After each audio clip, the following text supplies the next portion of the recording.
Hello, my name is Joe Vasta, and we're going to talk about the Fibonacci function and diagonalization. So this is a linear algebra topic.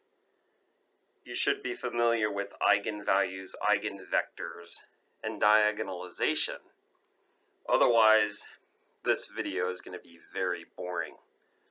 So we're going to bring up the Fibonacci sequence. Those numbers are gotten by adding two numbers together. We start with 1 and 1. That gives us 2.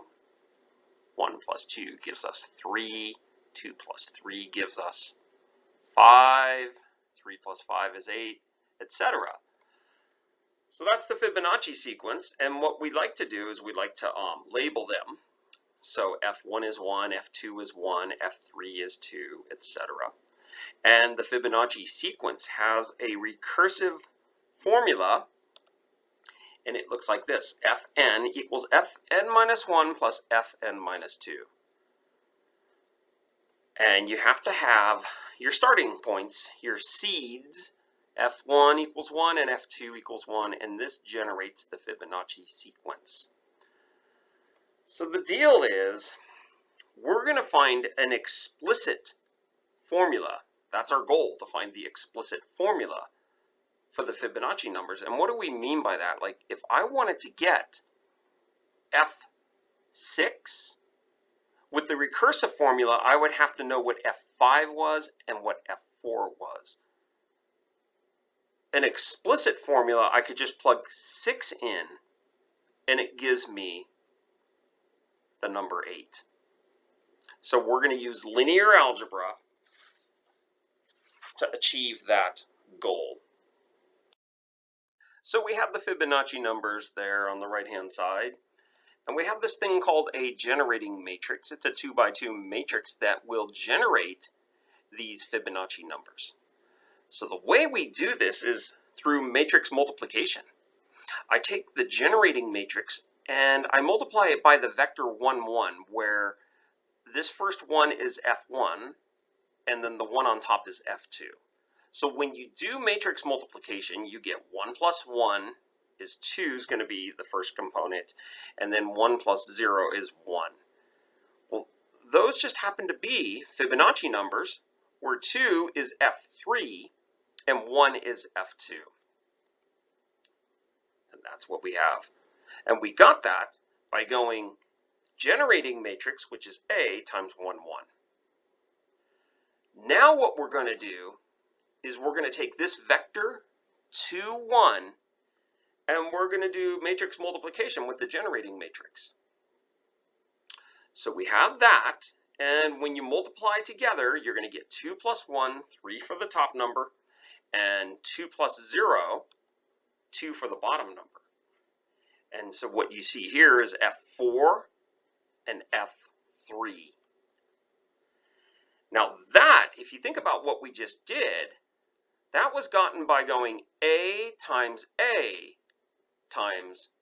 1, 1, or A squared times 1, 1.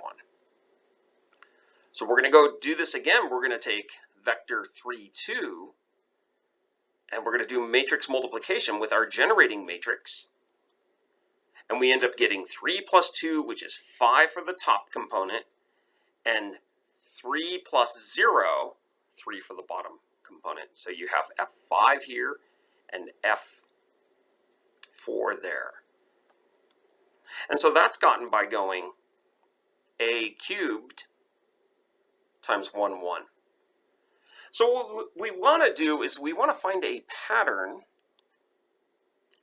so we can get a formula for Fn minus 1. So what I'm going to do is I'm going to show you this little pattern. I have a 5 there from that subscript, 4 there, and then the exponent is 3. So it goes 5, 4, 3. And then here I have 4, 3, 2. So you might be able to guess the pattern.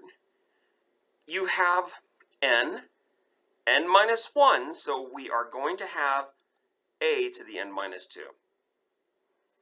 And so here is an equation here that has the nth Fibonacci number in it, and we're going to study this equation. Now the deal with this equation is taking a to the n minus 2 power. It's not a fun thing to do, it's a bit tedious, and we're going to use linear algebra to explore this. So here's what we derived from the last slide. If A can be diagonalized, then we have D, which is a diagonal matrix, equals S inverse AS for some matrix S. Okay, a diagonal matrix has zeros everywhere except the main diagonal. Now the main diagonal can be zero, but the main diagonal is the only non-zero thing for a diagonal matrix. So what I'm going to do is I'm going to go ahead and multiply both sides of the equation by S on the left and S inverse on the right. So there we have that. Then I'm going to make the realization that S times S inverse is the identity matrix. So we'll replace two of those. The identity matrix times A is just going to be A. So we have this, SD S inverse equals A. And I'll turn that around. And so we have this. So up here we have to take a to a power, and that's a pain to do, especially if it's a to the 1000th power. Okay, you can't just take each entry in the matrix and raise it to the 1000th power. But over here we have a diagonal matrix, and suppose I want to take a to the 4th power. Well, that's what it looks like on the right hand side, SD S inverse to the 4th. So watch what happens. Because we have this diagonal matrix here, watch what happens. You write that out 4 times up there, so SD S inverse, SD S inverse, SD S inverse, SD S inverse. Did I have to say it 4 times? I suppose not. Well, you see S inverse S, that's going to become the identity. And that happens 3 times. So we have S did S inverse. And I times D is just going to be D. And we have 4 D's in a row. That gives me D to the 4th. Now the whole idea behind this is it's easier to take a diagonal matrix to a power because you only have to raise each element in that diagonal matrix to the 4th power. You don't have to do matrix multiplication for diagonal matrices to powers. And that's why we want to do this.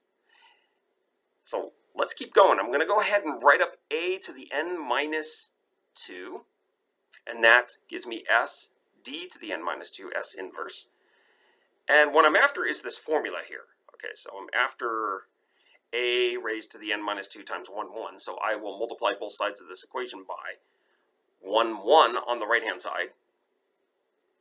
And this right here can be replaced with fn minus 1. And so we have this equation here. So this equation does look more complicated than the one we have in the top left corner, but in some ways this is going to be a lot easier to use because we are taking a power on a diagonal matrix. So what we need to do is we need to find the diagonal matrix D and S. So let's go to the next slide.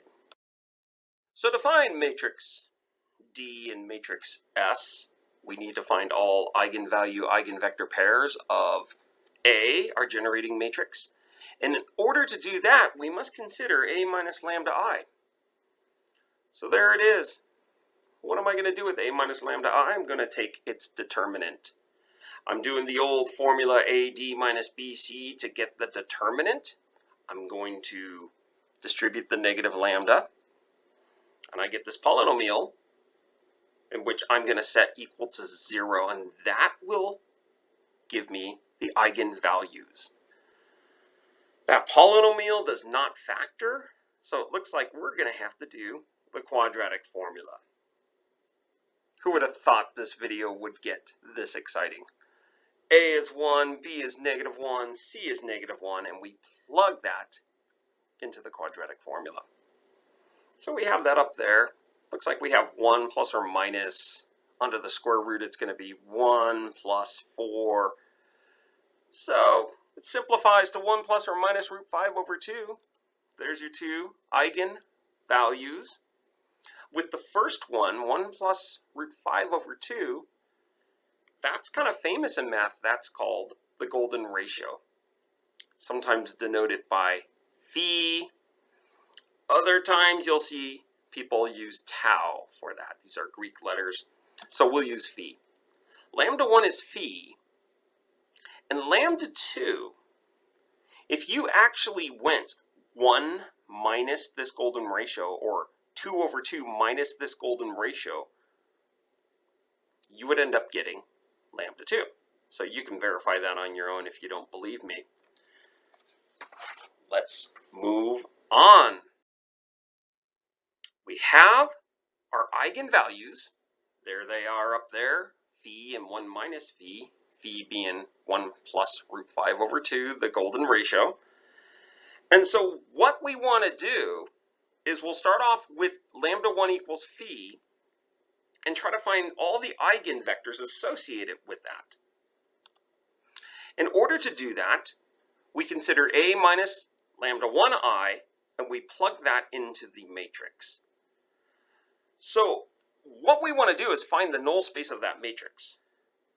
Now, since I have an eigenvalue and I plugged it into A minus lambda I, this being 2 by 2, I should zero out one of the rows with row operations. Those rows do not look like multiples of each other, but they are. So this slide, I'm just going to verify that they are. You don't really need to do this.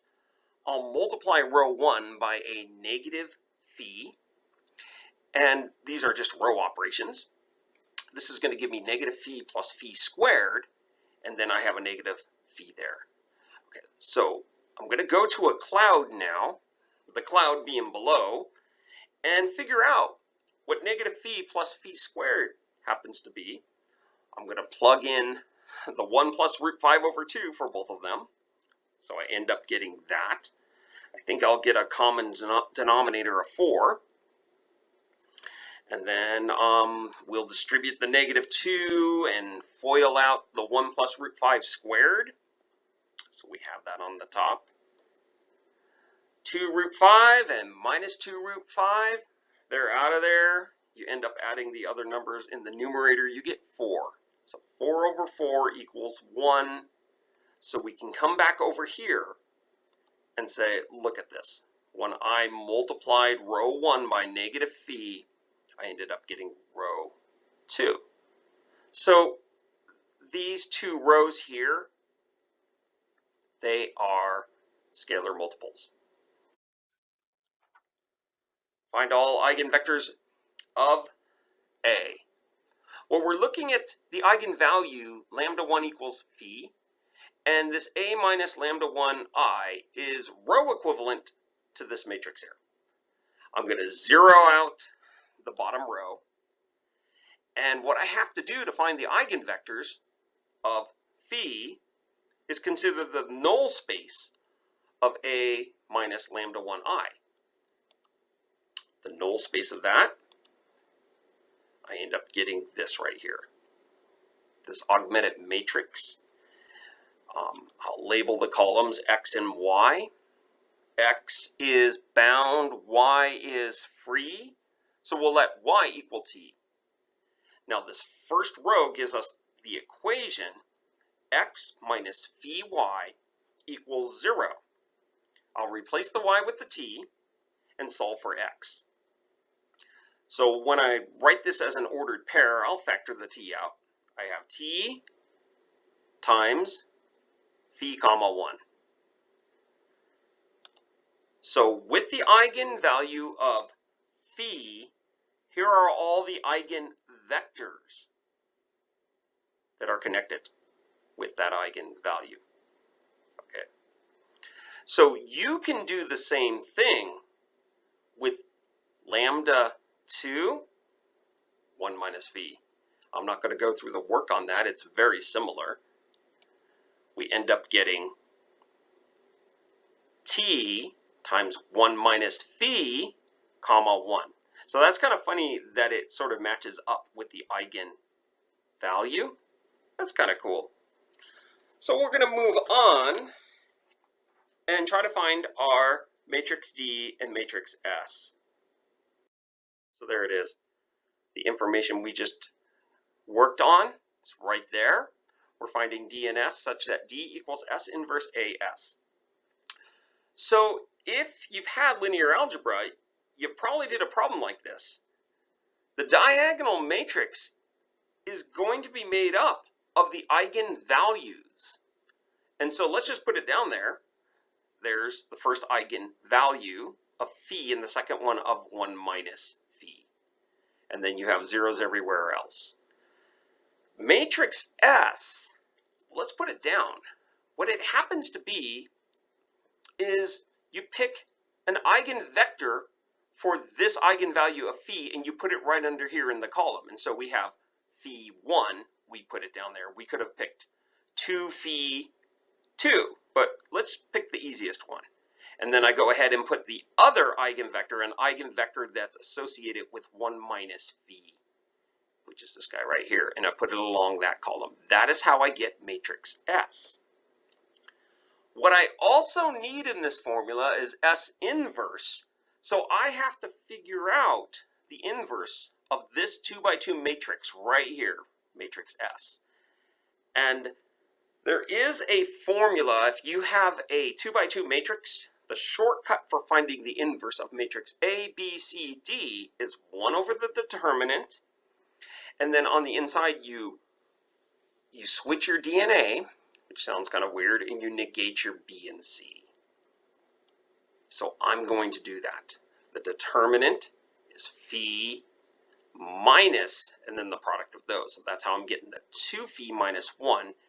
I switched my DNA, and I negated my B and C. And let's look at this 2 phi minus 1. What is it? So once again, we're going to go into a cloud. 2 phi minus 1, I replace the phi with the golden ratio. You can see the 2's cancel, and I'll have a 1 plus root 5 minus 1, which just gives me a root 5. So this 2 phi minus 1 here can get replaced with a root 5. There we go. Okay, so I have matrix D, matrix S, I even computed S inverse. So now it's time to wrap this up. So we have those matrices there. We bring back this formula that we kind of had from previous slide. And I have S there and D and S inverse. Let's plug it in there. It's going to look a little messy. There it is. Okay, I have a scalar of 1 over root 5. That came from the S inverse. I'm going to move that scalar out front here. I'm also, and this is why I like the diagonal matrix, I'm going to take it to the n minus 2 power. So this will be phi to the n minus 2 and quantity 1 minus phi to the n minus 2. And it will look something like this. So I've got to multiply. There's actually 4 matrices here. Matrix, matrix, matrix, and then we can call that a matrix as well. So I'll multiply those two with the red and the other ones with the blue together. And then the 1 over the root 5 will stay out on the left-hand side. So if you do the matrix multiplication, phi times phi to the n minus 2, that's going to give you phi to the n minus 1, and then you have plus 0. So you can go ahead and do the rest of the multiplication. That's what I got. Now I still have to multiply those 2 matrices together, the red one and the blue one. We'll take this to the next slide. I got rid of the colors. And so when I multiply this 2 by 2 matrix with this 2x1 matrix, I'm going to end up getting a 2x1 matrix. This scalar is going to stay on the outside. So I have a phi raised to the n minus 1 times phi, which is going to be phi to the n. And then I have the product of those, which is going to be minus 1 minus phi, that quantity raised to the n as well. And the other stuff is going to work out. So there it is. I have what I want. What I'm really after is the top one. The top thing gives me a formula for Fn. The bottom one actually gives me a formula for Fn minus 1, and I don't really care about that one as much.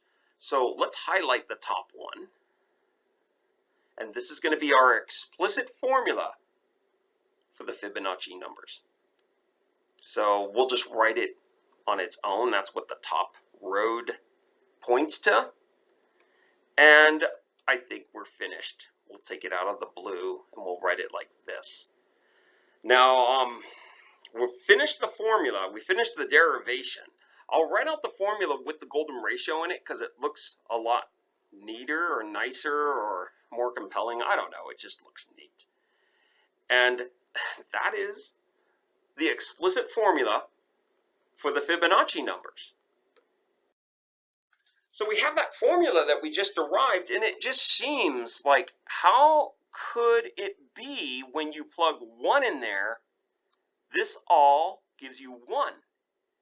Well, every time you plug a positive integer into that formula, the square root of 5s are going to go away. So if you plug 2 into the formula, F2, this will give you 1. And you plug F3 in there, this will give you 2. So really, if you plug F6 in there, and I highlighted that in blue, it should give you 8. And we're going to verify that right now. We don't need to do this, but some of you out there are thinking, well, what kind of formula is this? Does it really work? So let's put 6 into the formula. I'll replace all the n's with 6's.